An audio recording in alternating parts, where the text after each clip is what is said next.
Season 2 episode first की शुरुआत जिन्वू की बहन की कॉल से होती है जो उसे अपने स्कूल में बुलाती है, जहां पर जिन्वू के साथ हमें बैक स्टोरी में बताया जाता है कि कई जगह गेट्स दिखने लगे और मॉन्स्टर्स के साथ हंटर्स का जन्म हुआ। जिन्वू पैसे कमाने के लिए हंटर का काम करता था, लेकिन वो बहुत ही कमजोर हंटर था। लेकिन एक रेड के दौरान उसे एक तोहफा मिला। जिन्वू अब जितने भी बैटल्स लड़ता, खुद को लेवल अप करता, जिससे वो और ताकतवर होता जाता। प्रेजेंट टाइम में वो अपनी बहन के टीचर से मिलता। टीचर पूछती है अगर जीना की पावर जाग गई तो क्या वो भी हंटर बनेंगे, जिस पर जिन्वू साफ इनकार कर देता है और हमें जिन्वू को अपनी बहन की क्लासमेट के पास दिखाया जाता है। यहाँ पर जिन्वू को देखकर उसे लगता है कि वो हंटर ना बनने के लिए उसे समझाने आया है, लेकिन जिन्वू बोलता है देखो दीदी, मैं तुम्हें यहाँ पर सिर्फ अगली रेड के लिए लेने आया हूँ। फिर हमें एयरपोर्ट पे हुआंग को दिखाया जाता है जो सीधा उतरते ही पूछता है बताओ वो जिन्वू कहाँ है, उसे और उसके दोस्त को मारकर मैं अपना बदला लेकर आऊंगा। फिर हमें गेट के अंदर जाते हुए सभी टीममेट्स को दिखाया जाता है। गेट के अंदर जाते ही जिन्वू कुछ गलत महसूस होता है और तभी सी रैंक गेट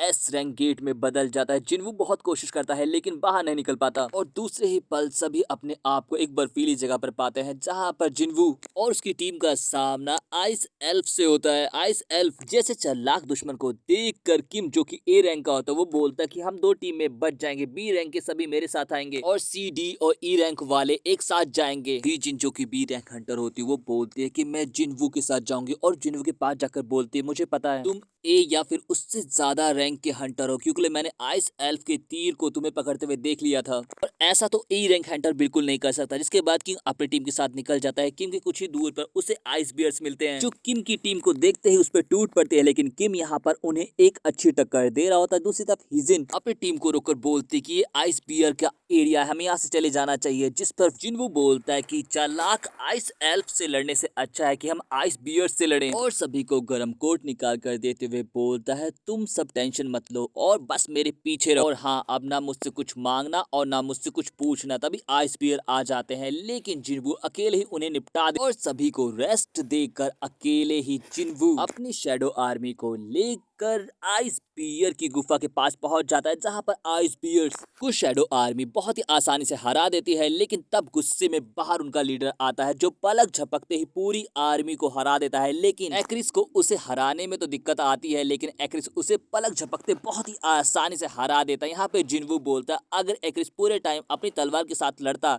तो एक्रिस उसी दिन उसे मार देता। और कमाल की बात तो ये है कि मैं अभी तक एक्रिस के लेवल तक नहीं पहुंच पाया हूं। फिर हमें किम को दिखाया जाता है जो आइस एल्फ से हार चुका होता है और अपनी जान बचाने के लिए उसे भागना पड़ता है।